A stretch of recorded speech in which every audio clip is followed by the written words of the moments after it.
pessoal, vamos para a palavra? Você quer ouvir um pouco de Bíblia, amém? Então abre comigo o livro de Neemias. Para quem talvez não tem muita facilidade, vai lá em Jó e volta um pouquinho para trás, Salmos, Jó, né?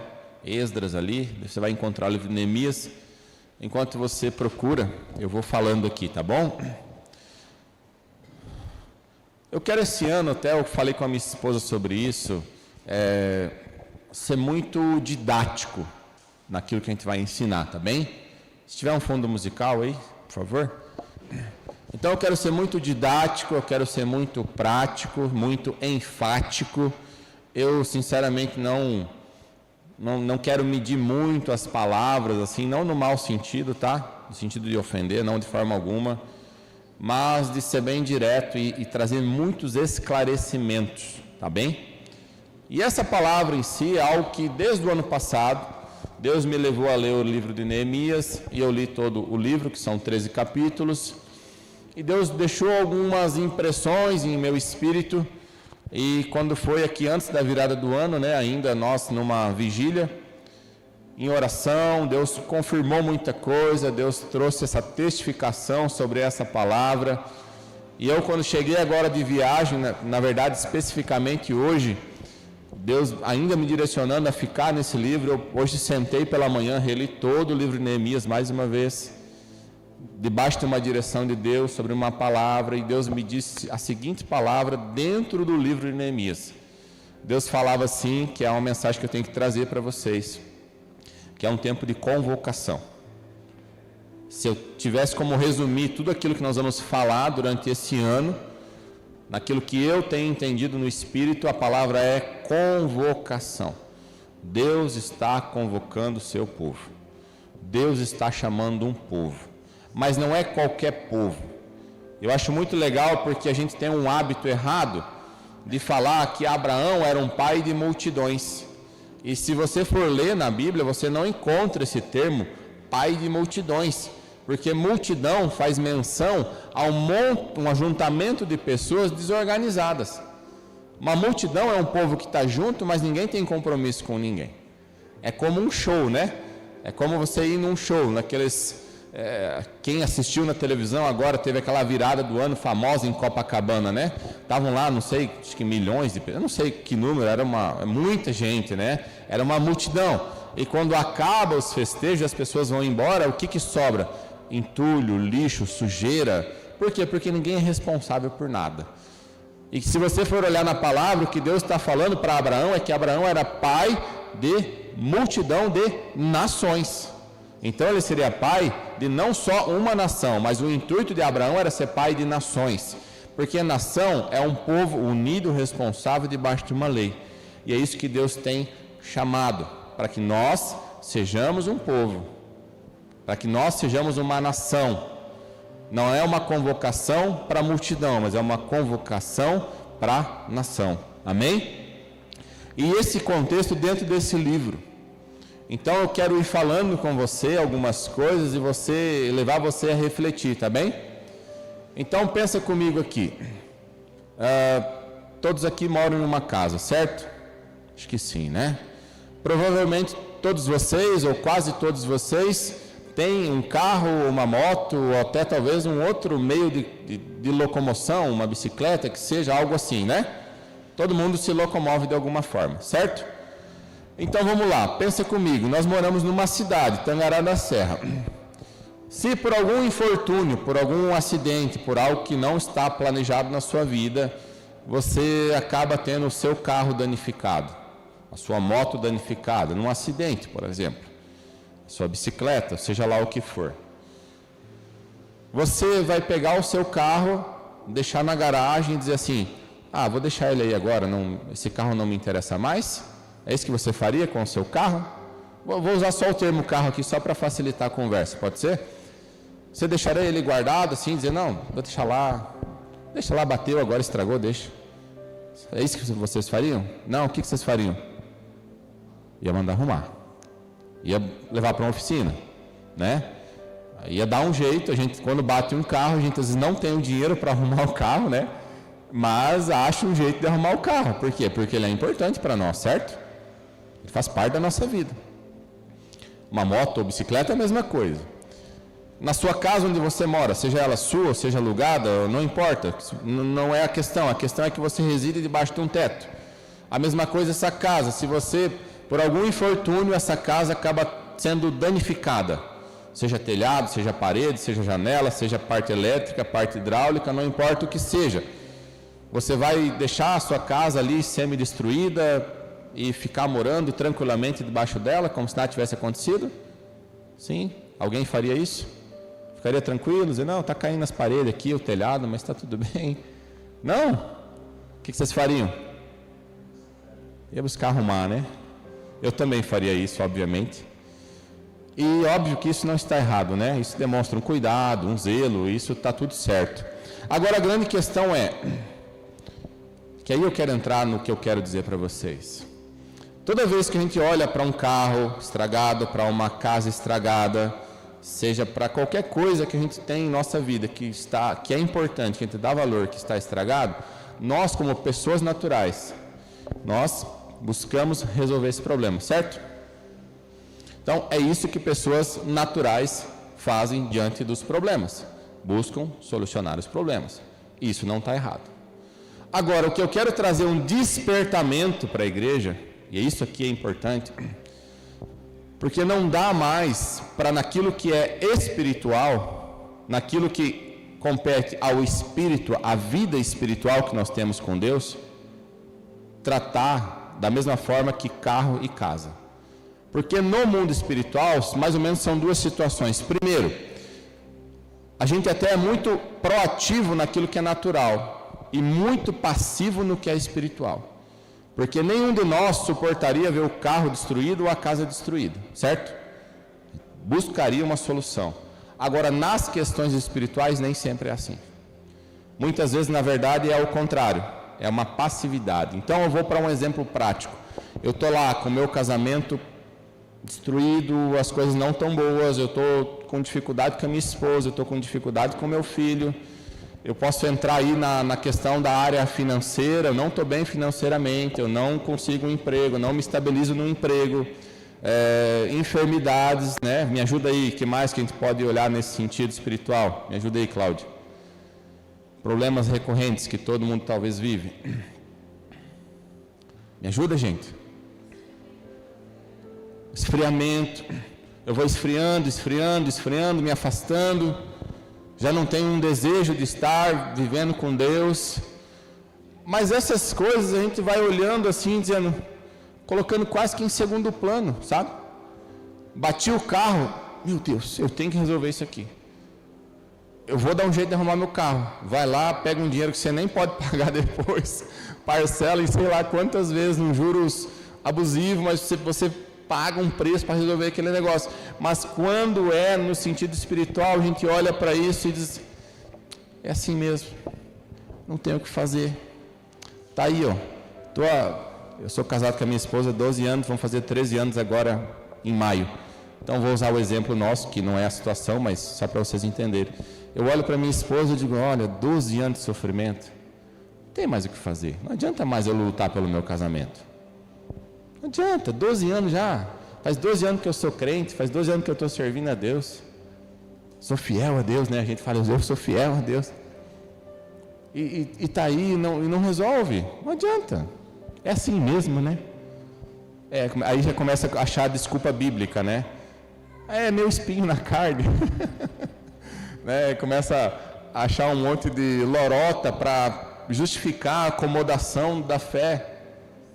Hã? É a minha cruz, né? Ela é minha cruz. É igual, vou contar uma piada aqui, vocês estão muito sérios.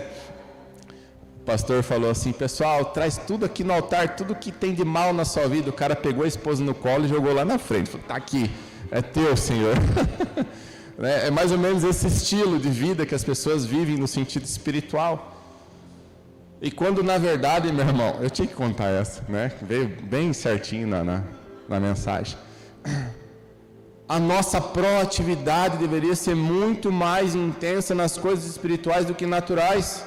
Eu não estou falando um pouco mais, eu estou falando muito mais. mas é muito, muito do muito. Sabe por quê? Vamos ler algum... Eu mandei vocês abrirem em Neemias, mas eu vou pular lá para Filipenses, tá? Filipenses 3:20, já vou lendo para adiantar aqui para você. Fala assim: no entanto, e aqui está falando para os cristãos, para aquele que crê em Jesus Cristo, no entanto, a nossa cidadania é dos céus, de onde aguardamos com grande expectativa o Salvador, o Senhor Jesus Cristo. A convocação que Deus está fazendo à igreja é: meus irmãos, se vocês creem no Senhor Jesus, vivam como pessoas espirituais, vivam como cidadãos dos céus. É um choque, a gente não se dá conta, sabe do que? Se você lê o Evangelho, você lê Atos dos Apóstolos, você vai ver o nível de fé que aqueles caras viviam, milagres, prodígios, maravilhas, e eram poucos homens, eram pouquíssimos homens, mas tinham uma fé extraordinária. Por quê? Porque eles tinham consciência de quem eles eram, que eles não eram simples homens, mas eles eram homens escolhidos da parte de Deus, e receberam o Espírito Santo, e receberam a autoridade que Jesus Cristo deu a eles. E olha, meu irmão, isso não acabou com os apóstolos, essa autoridade e esse Espírito segue até hoje conosco. Se você não crê, tudo bem, eu creio, eu quero viver isso. E se você olha para a nossa realidade hoje, a quantidade de evangélicos, pessoas que se dizem cristãs num contexto geral, mas não se diferenciam do povo que está lá fora. Você olha um cristão e um não cristão, às vezes nós não sabemos diferenciar quem é quem. Eu não estou falando da roupa, não estou falando da aparência, estou falando da vida. Eu estou falando da vida, estou falando do testemunho, do caráter, de tudo que tem que viver. Por quê? Porque acabou condicionando a sua mente a viver uma vida apenas natural. Eu sou cristão, eu creio em Jesus, eu sei que Ele é o meu Senhor, eu sei que Ele é meu Salvador, eu sei que eu tenho acesso a uma salvação, mas é só isso que eu quero. E 1 Coríntios 15:19 traz um alerta muito sério sobre isso, quer ver? O texto fala assim: ora, se a nossa esperança em Cristo se restringe apenas a esta vida, e olha que legal, porque ele não está dizendo assim: olha, a sua esperança não pode ter nada para essa vida. Ele está dizendo que não pode ser apenas. Então ele está incluindo a nossa vida aqui. A nossa vida terrena não é excluída por Deus, ela está incluída, ok? Então Deus sim se preocupa com as coisas que para nós são terrenas, que são naturais. Mas a questão é que se restringe apenas a esta vida, o que nós somos? Somos os mais miseráveis de todos os seres humanos. A categoria que Jesus está nos colocando é assim: você entregou sua vida para Jesus, ok? Você creu no Evangelho, você creu na salvação, e você só quer resolver seus problemas aqui na terra, da forma mais natural possível. A classificação que o Evangelho está dando para nós, nesse caso, é dizendo assim: você pega o pior do mundo lá fora, não é dos crentes, é do mundo, você está abaixo disso. Você é o mais miserável dos homens. Por quê? Porque foi te dada toda a revelação da parte de Deus, foi te dada toda a autoridade através do Espírito Santo, e você pega todo esse poder, toda essa autoridade que Deus deu, e simplesmente joga no lixo para viver uma vida comum e natural. Miseráveis. É um ser miserável. É isso que desculpa, eu não estou ofendendo você, o Evangelho está. Miseráveis homens que são, de achar que eu só quero Jesus porque eu tenho que pagar a conta fim do mês. E sim, isso está incluído na preocupação do Senhor Jesus para a tua vida, mas não é só isso, porque se for só isso, é só para essa terra, e somos miseráveis diante de Deus. E aí, entrando já em Neemias, eu quero ir agora sim, abre comigo Neemias capítulo 1, versículo 3. Para quem não tem muita intimidade com a palavra, só para você ter um pouco de compreensão do contexto do texto, Neemias foi numa época em que o povo tinha saído do cativeiro da Babilônia, tá? O povo estava voltando do exílio, voltando para Jerusalém, voltando a habitar naquela cidade que estava destruída, certo?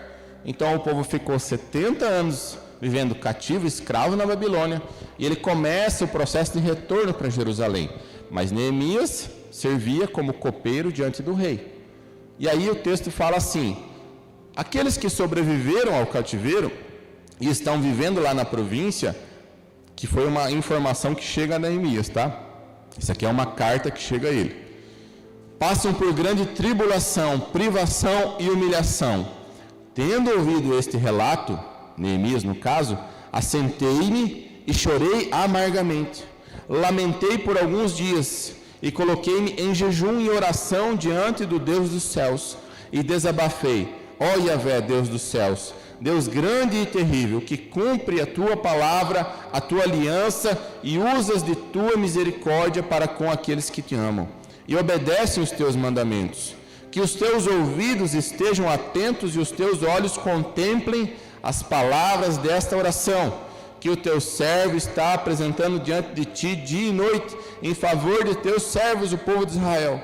Sim, confesso os pecados que nós, os israelitas em geral, temos cometido contra a tua pessoa. De fato, eu e o meu povo temos errado sobremaneira. Cara, esse Neemias é um homem espiritual. Porque pensa comigo, olha só, vamos pensar assim, vamos imaginar que a cidade de Jerusalém que está destruída é a minha vida, é o meu casamento, é a minha vida com Deus, é a minha relação com o meu filho, com as minhas filhas, com meus familiares, é a minha finança, é o meu trabalho. Pensa comigo? Então imagina que tudo isso que está destruído é o que está de errado na minha vida, tá? Então, tinha um povo morando naquela cidade, a cidade já estava de novo habitada, certo? E tinha pessoas lá dentro. E o relato que chega a Neemias, que não estava lá, mas estava junto servindo o rei, ele era copeiro do rei e conselheiro do rei, olha o nível que esse cara estava, é que o povo estava padecendo, o povo estava sofrendo, passando fome e necessidade. Aí Neemias, que estava numa condição tranquila, ele estava tranquilo, ele estava vivendo bem lá, sendo copeiro do rei. Ele comia da comida do rei.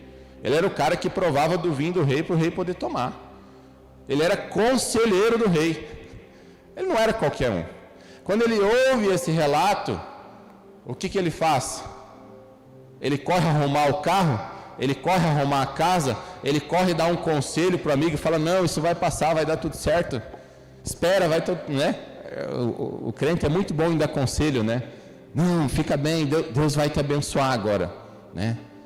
O que ele faz? Qual é a primeira reação de Neemias diante do relato? Ele se entristece, ele chora amargamente, ele entra num jejum, e ele fica dia e noite em oração, clamando a Deus por um povo que é o povo dele, mas ele nem estava lá. Entende a cabeça de um homem, de uma mulher espiritual? Primeiro, que eu não estou lutando só pelo meu problema, eu estou lutando pelo meu povo. O pastor Paulo Borges, ele traz uma citação que mexe com a gente. Ele fala a seguinte questão, ele fala assim: sabe por que a gente passa às vezes na rua e vê um morador de rua, alguém que está ali vivendo numa condição que a gente considera fora do normal, e a gente não o trata como ele deveria ser tratado? Sabe por quê? Porque nós não olhamos ele como um irmão.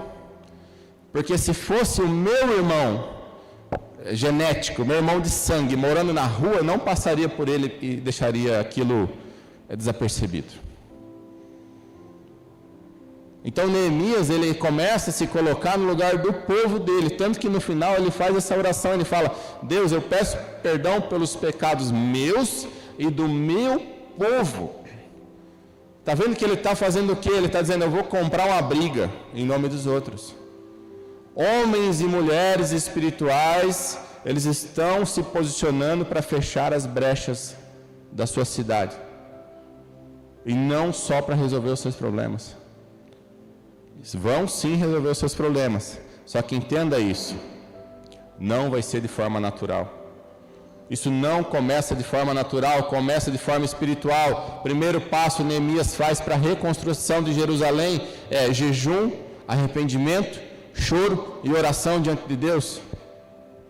Ele não saiu pedindo oferta para comprar um monte de tijolo e cimento para arrumar um prédio.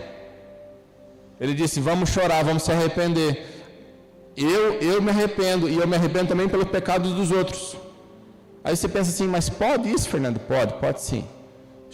Isso se chama oração intercessória. É quando você se coloca no lugar de alguém, em nome da pessoa, pedindo perdão por aquilo. O livro de Neemias tem 2 ou 3 relatos específicos sobre isso. Depois você tira para ler, você vai encontrar. Em outro momento, eu quero até pedir para o Léo, né, nosso pastor, que ele vai estar aqui, falar especificamente sobre isso. Ele tem uma autoridade, conhecimento maior sobre isso, mas eu vou deixar isso para ele depois. Então a convocação é isso. Olha aqui, pensa comigo, acho que foi no último culto, não, na vigília que nós fizemos aqui, a gente já tinha fechado o prédio, estava lá na frente, o Léo bateu a mão no meu ombro e falou assim, Fer, pode me chamar de Fer, tá? Não me ofendo não. O pessoal fala que tem que ser pastor, pode me chamar de Fer, tá? Ele falou, Fer, se ano que vem, no caso esse ano agora, né, que a gente fez isso em 2023. Ele falou, Fer, se ano que vem, 2024, você levantar 10 homens na sua igreja que decidam pagar um preço em oração, em vida com Deus, você transforma essa cidade. Eu falei, eu creio nisso, Léo. Eu creio nisso. Então Deus está convocando, cara. Vocês são os 10 que Deus está esperando.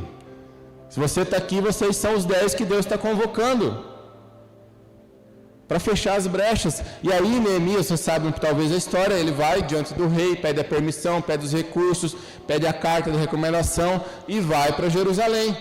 Aí ele parte para Jerusalém, e ele chega diante de Jerusalém e ele encontra uma cidade destruída. Só que esse cara ele era fenomenal. Por quê?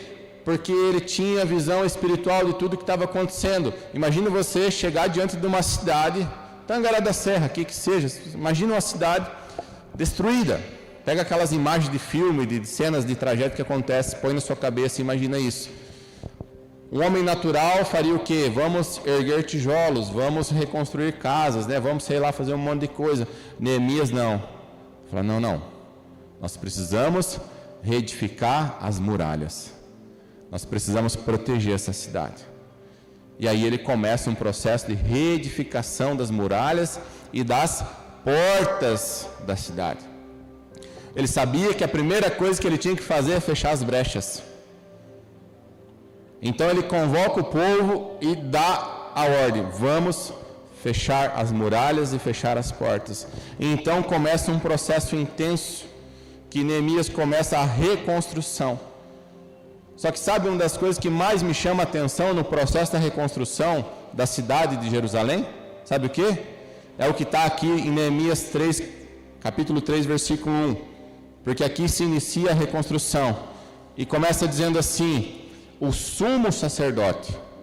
Você sabe que dentro da antiga aliança tinha os sacerdotes que serviam no templo e tinha o sumo sacerdote, que era o único que entrava no Santo dos Santos, fazer as ofertas, as expiações diante da Arca da Aliança, aquilo lá vocês sabem, né? Ele era o único, ele era, digamos assim, ele era o maioral entre os homens. E a Bíblia está falando aqui que o sumo sacerdote, o principal homem na hierarquia espiritual de Jerusalém, e os seus irmãos, os sacerdotes, deram início ao seu trabalho e reconstruíram o portão das ovelhas. Quando eu li esse versículo a primeira vez, Deus colocou isso no meu coração e falou: Fernando, se os homens e as mulheres, eu já explico isso, não entenderem que são sacerdotes e não começarem a edificar os muros, as coisas não vão mudar.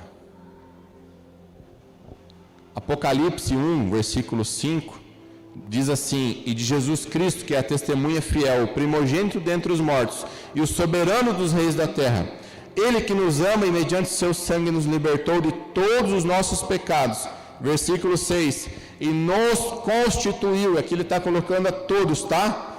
Ele nos constituiu reino e sacerdotes para servir a Deus, seu Pai. A Ele, portanto, sejam glória e domínio pelos séculos dos séculos. Amém.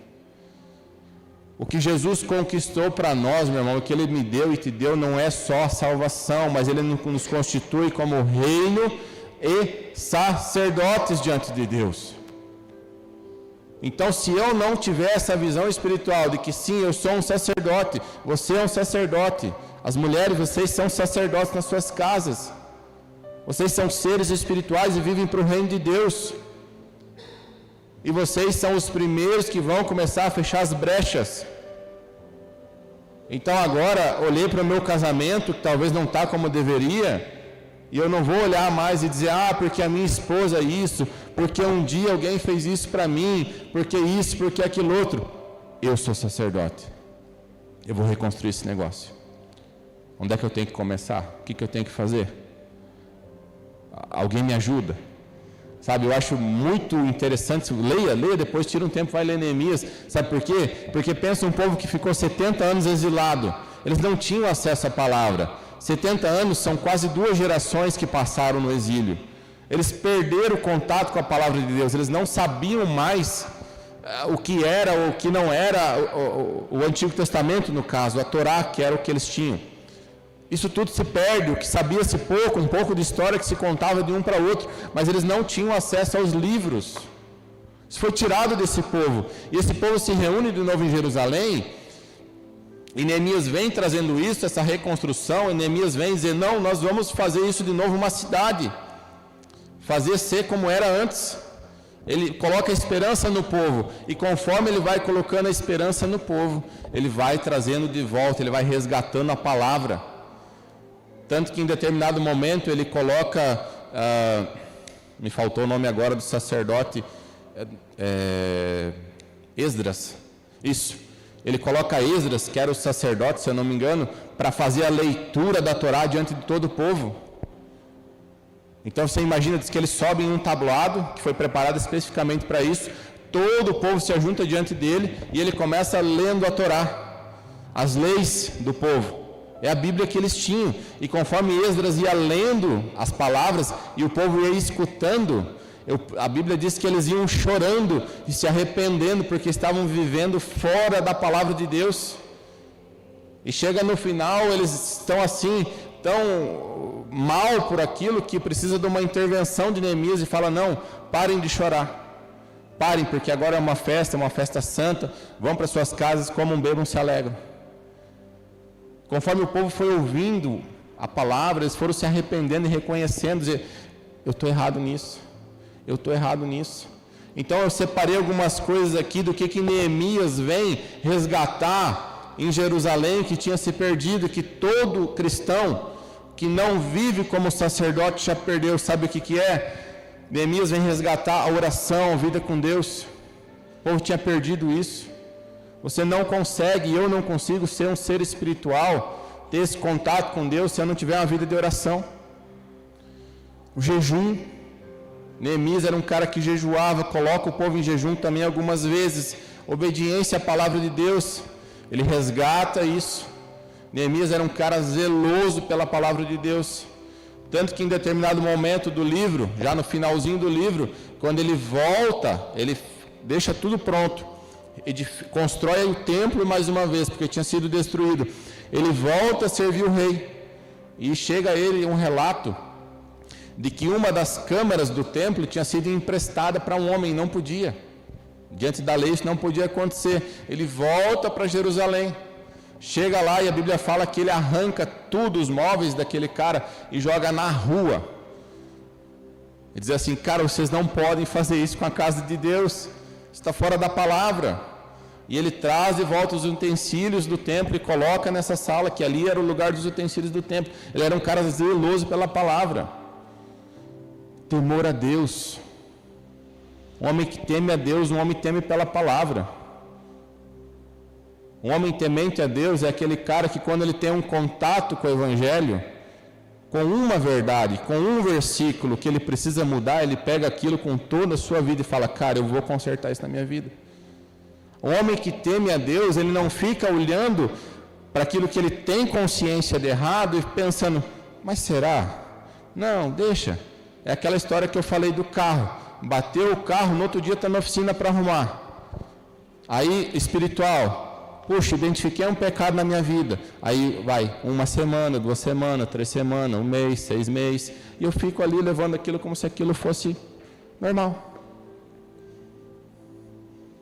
A gente começa a entender por que a igreja ainda não está vivendo o avivamento que deveria viver. Porque nós ainda estamos tratando as coisas espirituais como coisas naturais.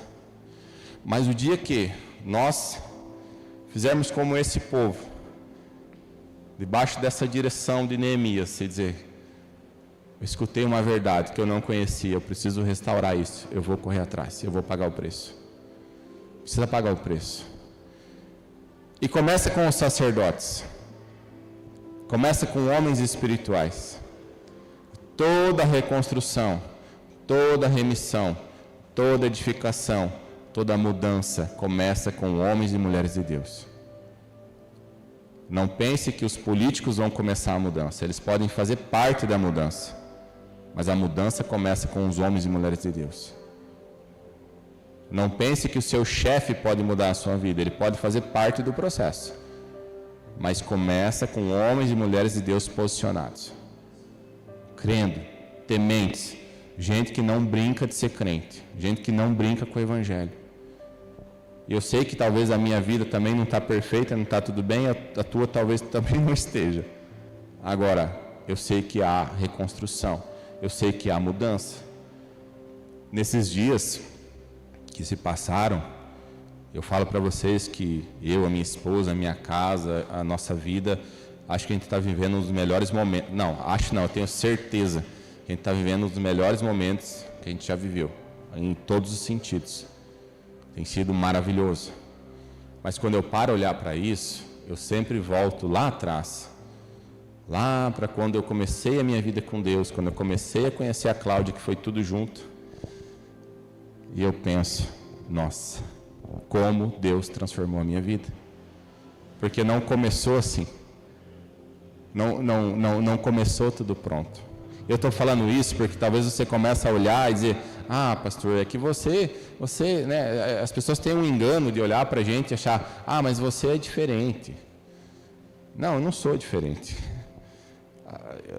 Talvez se você for olhar a minha história, eu não vou dizer que é pior, melhor que a sua, mas não é uma história legal. Eu tenho coisas simples, por exemplo, assim, vou dar relatos simples aqui só para você entender o que eu estou falando. Hoje eu estou aqui pregando, lendo e falando, certo? Se eu falar para vocês que eu reprovei 3 anos na 8ª série, na escola, que eu não conseguia passar de ano, que teve um ano especificamente, que no primeiro trimestre, falando isso, no primeiro trimestre eu estava reprovado. E foi uma tortura, porque eu tive que ir o resto do ano na escola sabendo que eu já tinha rodado. Lá no sul fala rodado, né? Tinha reprovado. E principalmente na área de português. Foi a pior matéria que eu não conseguia aprender. Sabe qual foi o primeiro livro que eu li na minha vida? A Bíblia. Nunca tinha lido um livro na minha vida até a minha conversão. Tinha pânico de gente. Eu não estou falando medo e timidez, estou falando pânico. Pânico de falar em público, tinha pânico de cumprimentar as pessoas. Eu evitava sair de casa porque eu não gostava de ver gente. Por medo, por pânico de contato. Aí você olha hoje lendo, falando, pregando, eu não nasci assim. Mas o dia que eu entreguei a minha vida para Jesus, eu nunca mais voltei atrás. Eu nunca mais desisti. E eu brinco com Deus, eu falo assim, Deus, eu sou um cara muito indignado, porque se eu leio uma coisa aqui na palavra e eu não estou vivendo, eu começo a dizer, Deus, então eu quero viver, porque se está aqui eu quero viver esse negócio. Se a tua palavra diz que é assim, é isso que eu quero para a minha vida, é esse padrão que eu quero para a minha vida. Aí eu começo a brigar assim no sentido espiritual, né? Se o senhor está falando que é uma vida assim e não está, o que eu estou fazendo errado? Eu quero consertar esse negócio. Aí, meu irmão, o processo muitas vezes não é muito legal. No meio do caminho a gente está quase querendo dizer, Deus, por que o senhor está fazendo isso comigo? Não, você que pediu para viver isso, né? Só que você não consegue viver a palavra de Deus sem ser moldado por Deus. Ou melhor dizendo, você não consegue viver o todo da verdade de Deus, corrigindo o que eu falei errado. Você não consegue viver o todo da verdade de Deus sem ser moldado por Deus. Você precisa ser moldado, eu precisei ser moldado. E muitas vezes não é fácil, é difícil, é doloroso, mas eu nunca me arrependi. Nunca me arrependi de ter vivido um processo com Deus. E a palavra segue dizendo que depois que os sacerdotes começaram, eles o consagraram e colocaram as folhas no portal no lugar. Em seguida levantaram o muro até as torres de Sem, que também dedicaram a Deus, e prosseguiram até a torre de Ananel. E o capítulo 3 depois segue dizendo todos que foram envolvidos na reconstrução. Porque aí começa com os sacerdotes, mas quando os sacerdotes dão o primeiro passo, todo o povo segue. Aí começa a falar assim, depois você olha lá, aí o fulano que era carpinteiro reconstrói tal parte. Aí o fulano que era médico, sei lá, nem sei se tinha médico na época, reconstrói tal parte. Aí a família tal pega tal parte para reconstruir. Fulano que era ferreiro reconstrói de tal a tal lugar. Mas a gente vê que a transformação no entorno começa com homens espirituais. Isso vai impactando todo o resto. E nós somos esses homens espirituais. Vocês são sacerdotes, reino de Deus. E esse processo, deixa eu ver que hora é agora. Esse processo, meu irmão, muitas vezes ele tem sim seus contratempos, como eu estava falando. Neemias, quando a obra está avançando, quando ele chega na metade da reconstrução das muralhas, eu sempre falo isso, o inimigo, Satanás, ele não vai ficar feliz o dia que você se posicionar contra ele. Não vai, meu irmão. Não pensa que você romper com as coisas do mundo é fácil. O diabo, ele não deixa as coisas barato, tá? Não, ele não deixa. Ele vai incomodar. Ele não desiste. Tá? Se tem uma qualidade que a gente pode encontrar em Satanás, é a persistência. Ele sabe que ele vai perder. Ele sabe o final dele. Mas até o último segundo ele vai lutar contra tudo isso. Então, se a gente pode aprender algo com ele, é ser persistente, como Satanás é. Mas falando sério, capítulo 6 começa a mostrar que acontece algo aqui. E o que acontece? Diz assim: ora, naquela mesma noite, como não conseguisse dormir, o rei pediu que trouxessem... que eu abri o livro de Esther. Eu pulei muito aqui, tá? É Neemias. Neemias capítulo 6. Tendo ouvido Sambalate, Tobias, Gesem, o árabe e o restante dos nossos inimigos, que esses eram inimigos de Neemias, e eu tinha edificado as muralhas e que nelas não havia mais nenhuma brecha, embora até então eu não tivesse instalado os portais em seus devidos lugares. Sambalate e Gesem mandaram-me o seguinte convite: vem, vamos encontrar-nos em uma das aldeias da planície de Ono. Eles, entretanto, estavam tramando fazer-me algum mal. Por essa razão enviei-lhes mensageiros com esta explicação: estou executando um grande projeto e não posso descer agora. Afinal, por que eu deveria parar minhas obrigações e deixar a obra para me encontrar convosco? E eles me enviaram esse convite 4 vezes, e todas as vezes lhes dei a mesma resposta. Pela 5ª vez, Sambalate enviou-me seu homem de confiança com uma carta aberta na mão, e nessa missiva estava escrito: comenta-se entre as nações, e Gesem é testemunha que tu e os judeus planejais uma rebelião, por isso estais reconstruindo os muros. Dizem também que desejas tornar-te rei deles, e que portanto nomeastes profetas em Jerusalém para proclamarem a teu respeito a seguinte mensagem: há um rei em Judá. Essas notícias inquietantes chegaram aos ouvidos do rei, por isso é bom que venha depressa e esclareçamos esse assunto. Então mandei dizer-lhe: de tudo o que dizes, nada corresponde à realidade. Tu, do teu próprio coração, é que inventas. Porquanto todos eles procuravam atemorizar-nos, ameaçando: as suas mãos largarão a obra e não se efetuarás mais trabalho algum. Agora, pois, ó Deus, fortalece as minhas mãos.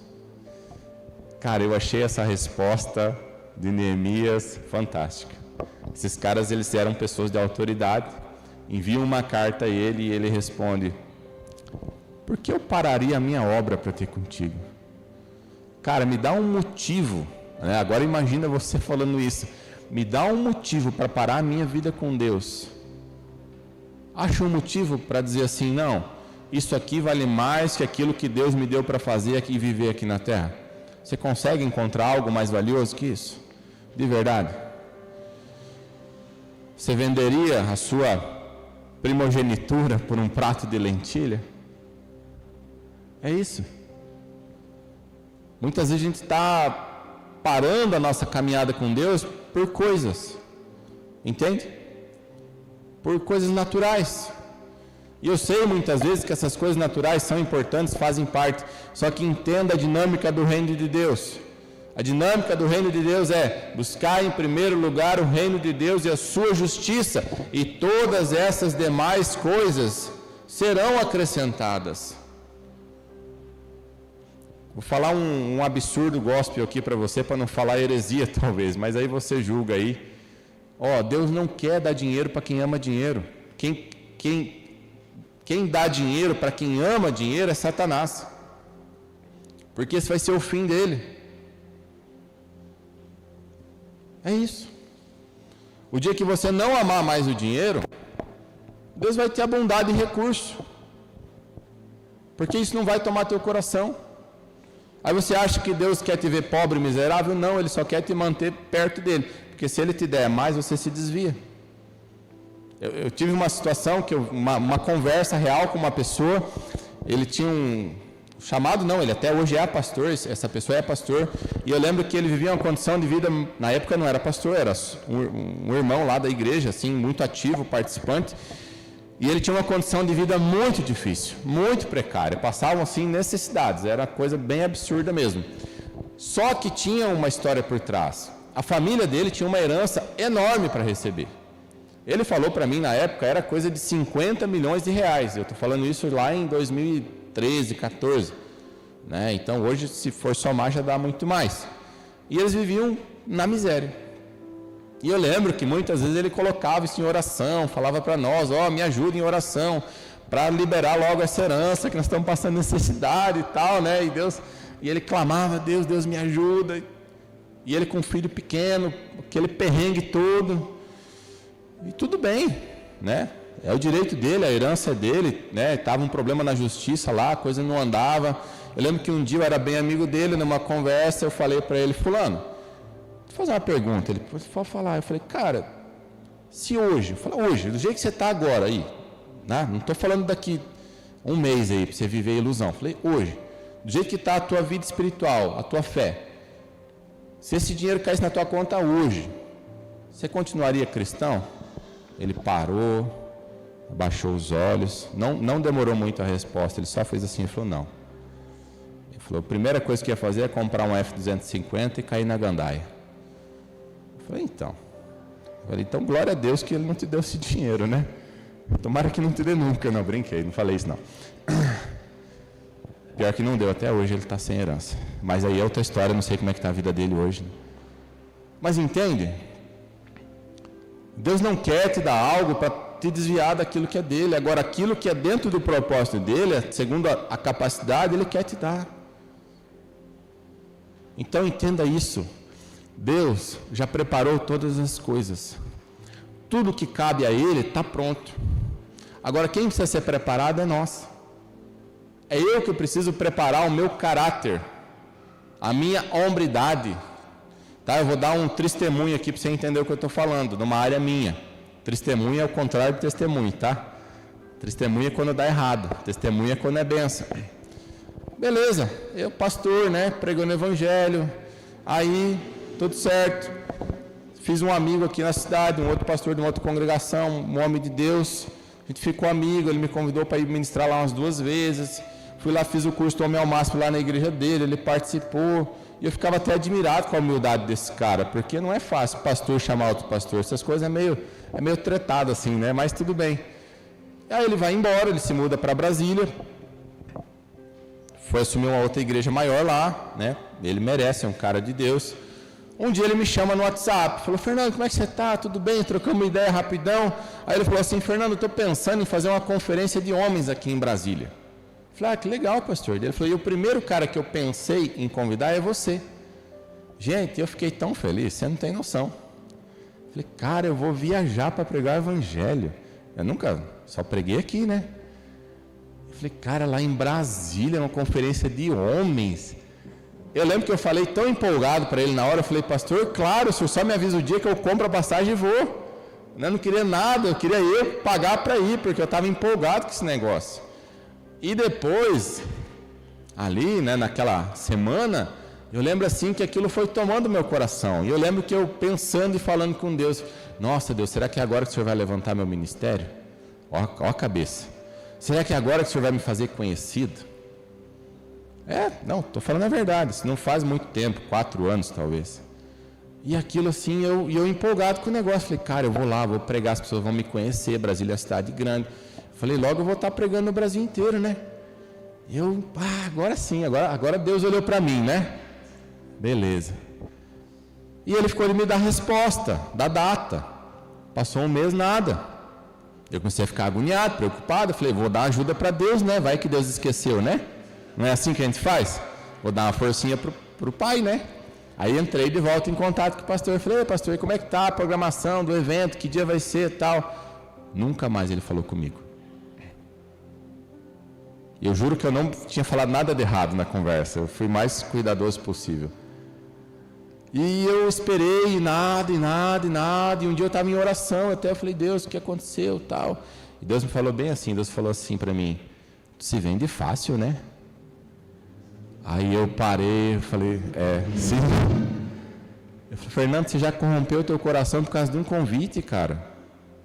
Você nem foi, você já se corrompeu. Como assim se corrompeu? Aí Deus falou, o teu chamado é em Tangará, cara. Ao menos por agora, pode ser que um dia Deus mude isso é a vontade dele. E eu falei, Deus, é verdade, não tem a ver com ser famoso. Não tem a ver com ser conhecido. Não tem a ver com ter ministério reconhecido. Tem a ver com cumprir a vontade de Deus. Aquilo foi tão bom para mim, mas tão bom. E depois, claro, eu chorei, me arrependi, pedi perdão e agradeci. Falei, Deus, obrigado. Obrigado por estar moldando meu caráter agora. Porque imagina se eu vou. E imagina se Deus no livro eu fico conhecido. E começam a me convidar. Era rapidinho eu me corrompia, era rapidinho eu me desviava. Então Deus no começo foi lá e preparou meu coração. Falei, glória a Deus. Hoje se me convidar para ir, eu acho que eu nem vou. Hoje eu estou tão preguiçoso, se me chamarem, eu falei, eu não sei, vou ver. Só se a Cláudia quiser ir junto, fazer companhia, senão acho que eu não vou não. Está tão bom aqui, sabe? Eu sinto tanta paz vivendo a verdade de Deus aqui. E eu vou fechar com um testemunho, pode ser? Mais um, né? Que esse era o testemunho. Vou contar um testemunho agora. A gente estava na viagem, a Cláudia de férias, mas tem tudo a ver com a palavra, tá? Não é nada aleatório, você vai entender.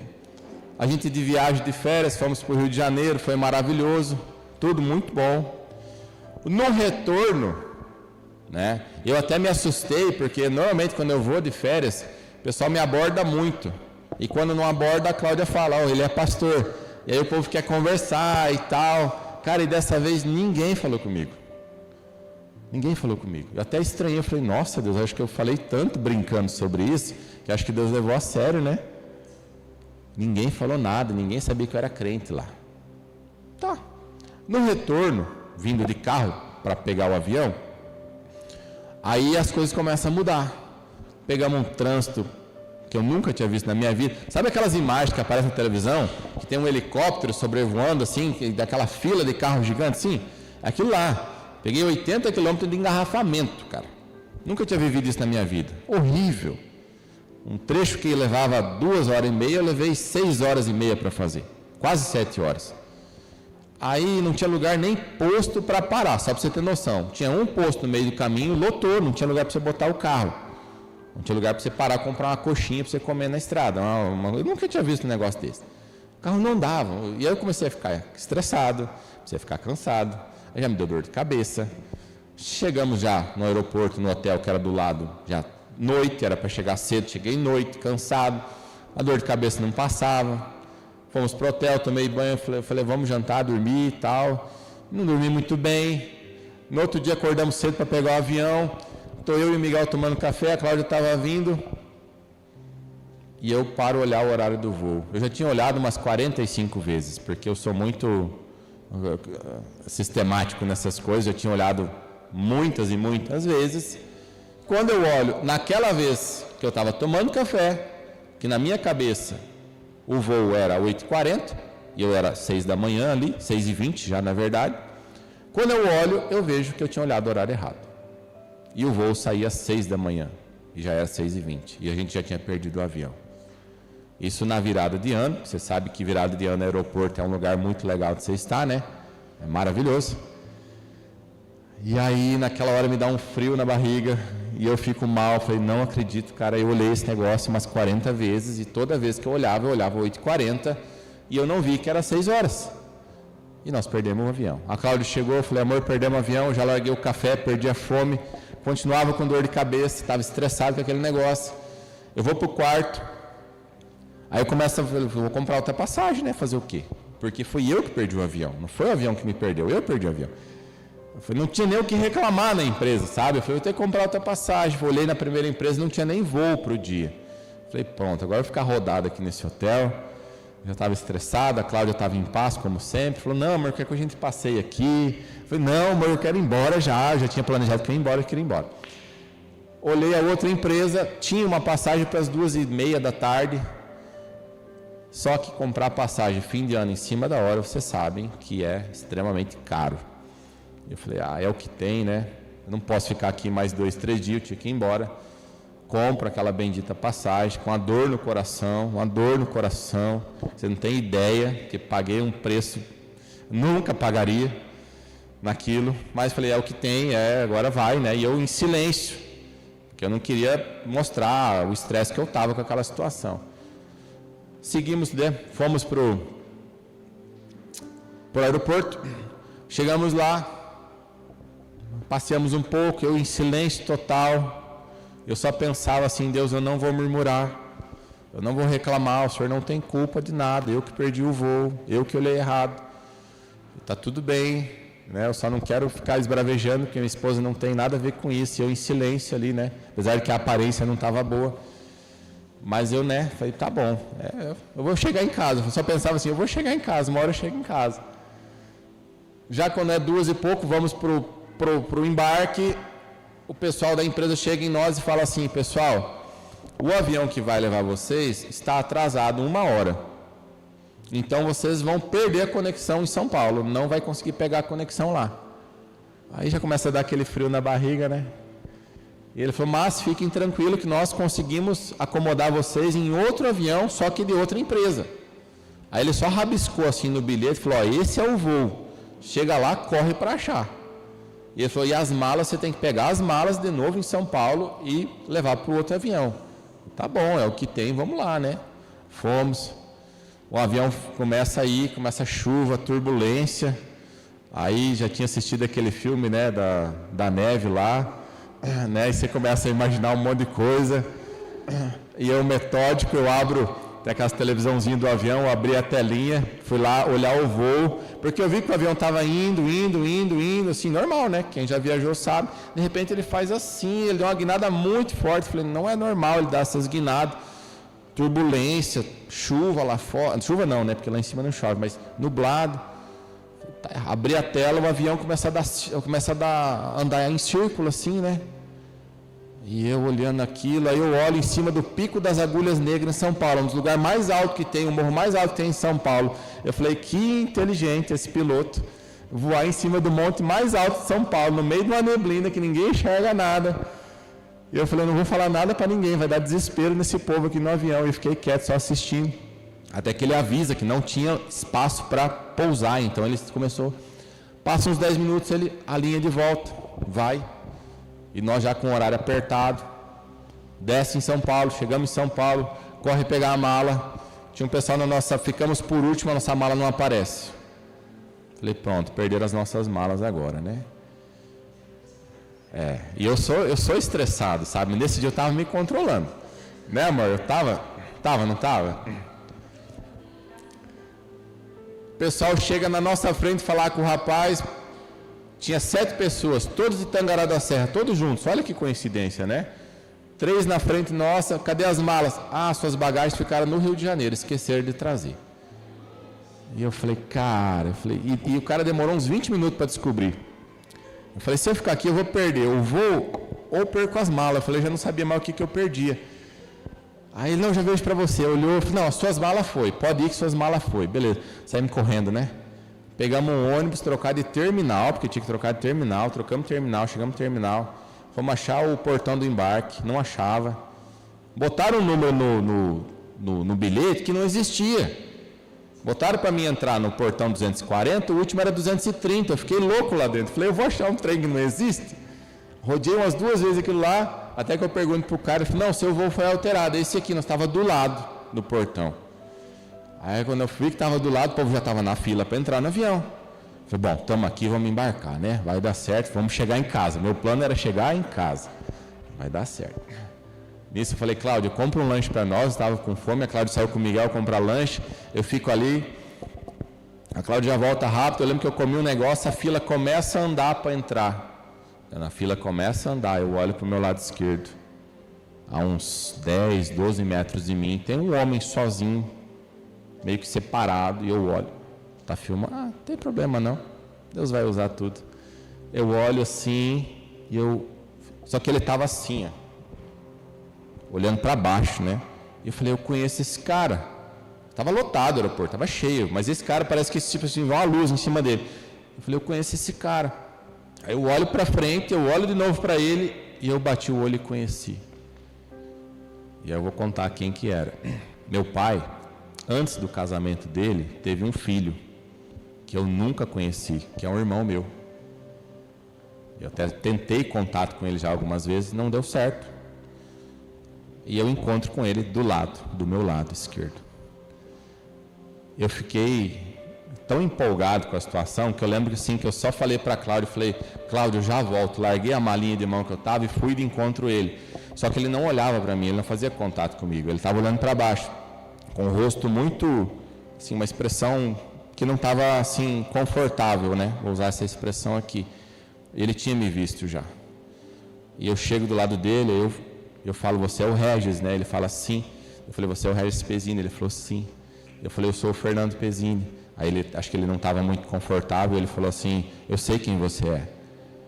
Mas ele não fazia contato comigo, visual até então. E eu encostei assim no ombro dele, eu falei, cara, eu só queria vir aqui te conhecer, te dar um abraço.